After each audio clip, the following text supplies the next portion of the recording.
ago when she participated in the Hike for Hope to support a friend who had cancer. Little did she know. I'm sorry? Arlene Young. Arlene? Oh, it was for Arlene Young, my good friend Arlene. Little did she know that she would also be diagnosed with cancer after that hike. Debbie's large circle of friends rallied around her for support as she received treatment at the City of Hope. And while going through treatment, Debbie and her friends hiked in the 2010 Hike for Hope as the Debbie Does Hope team. And of course, they raised a ton of money. Debbie Does Hope. That says it all.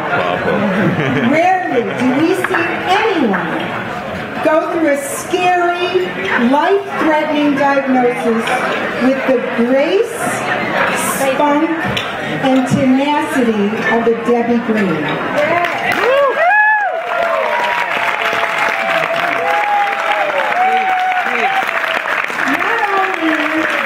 Not only did the research at City of Hope help save Debbie's life, but Debbie learned firsthand of the incredible and compassionate treatment she received at the institution she continues to support. Once we asked her to allow us to honor her for this event, we knew we made a good choice. With the hustle of an Energizer bunny, Debbie started talking and raising money and recruiting so many friends who are here tonight.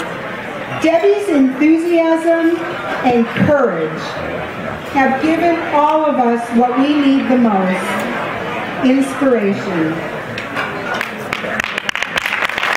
We have been inspired by Debbie to stay optimistic and cheerful even when things are tough.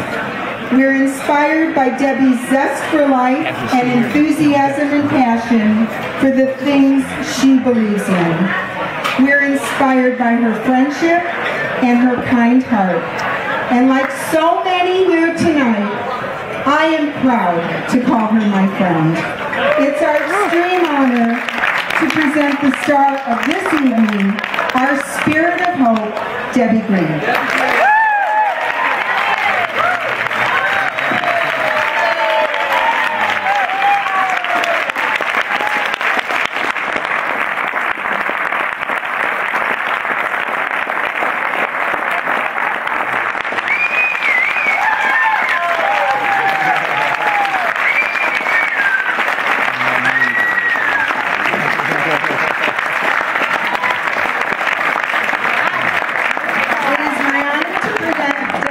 With this Spirit of Hope plaque, which says that we're honoring Debbie Green as our Spirit of Hope from City of Hope.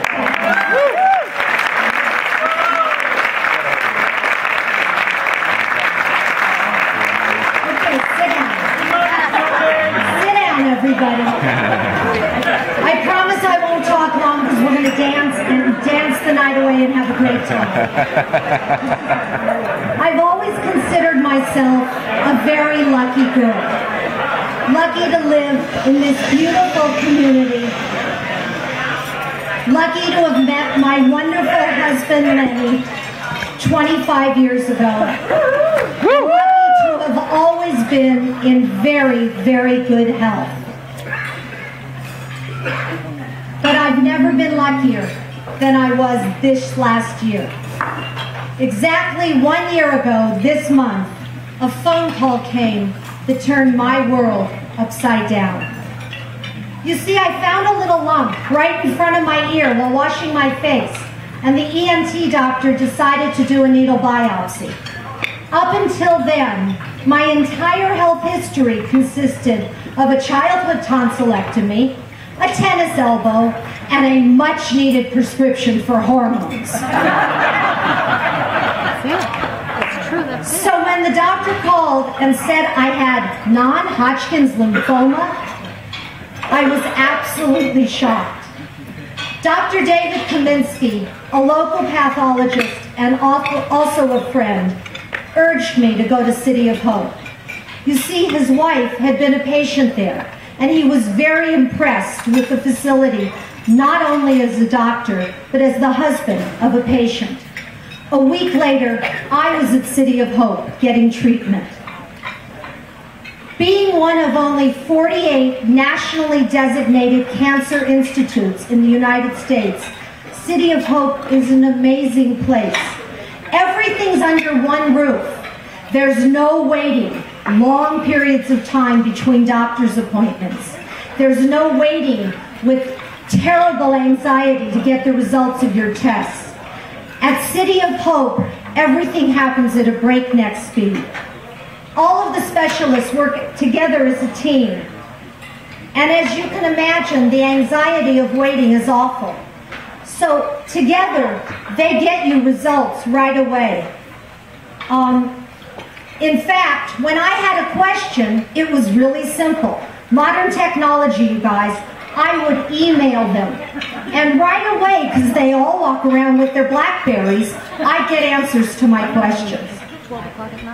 They found a very large tumor in my chest. 3 surgeries later, that was removed. And lucky again, it was benign. The surgery was done with something called the Da Vinci robot. It's a technological wonder. It looks like it's right out of a Star Wars movie.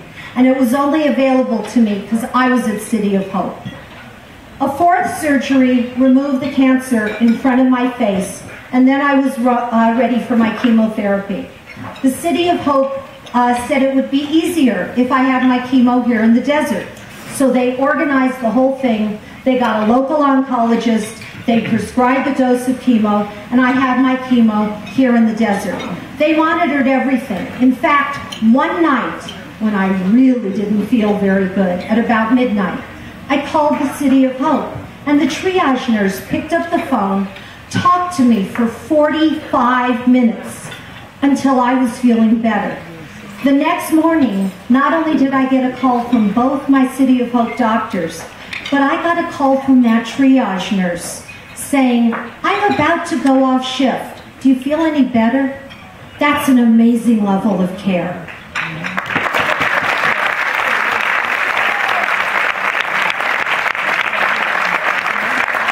The chemo drug that saved my life is called Rituxan, and it was developed at City of Hope. Without Rituxan, I probably wouldn't be standing here tonight because the life expectancy was only 1 year. But thanks to City of Hope and Rituxan, I'm here today, and there's a 90% chance I will never get this again.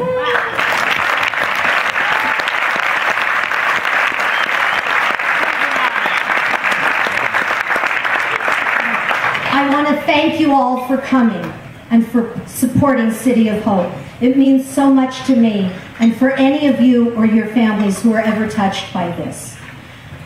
I could not have made it this last year without my wonderful husband Lenny, my family, and an amazing group of friends who took the journey with me.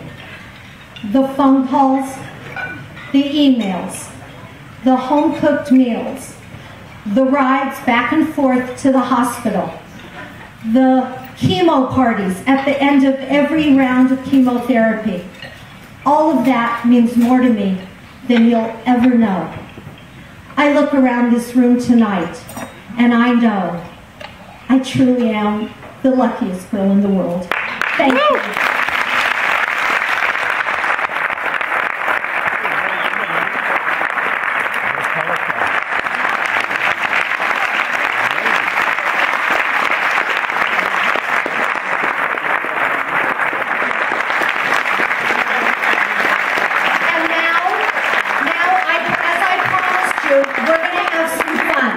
And to help us have some fun, I have 2 very special friends tonight that are here that have agreed to come up and help us. You might know them better. They're my dear friends. You know them better as Mr. Peter Marshall and Mr. Norm Crosby.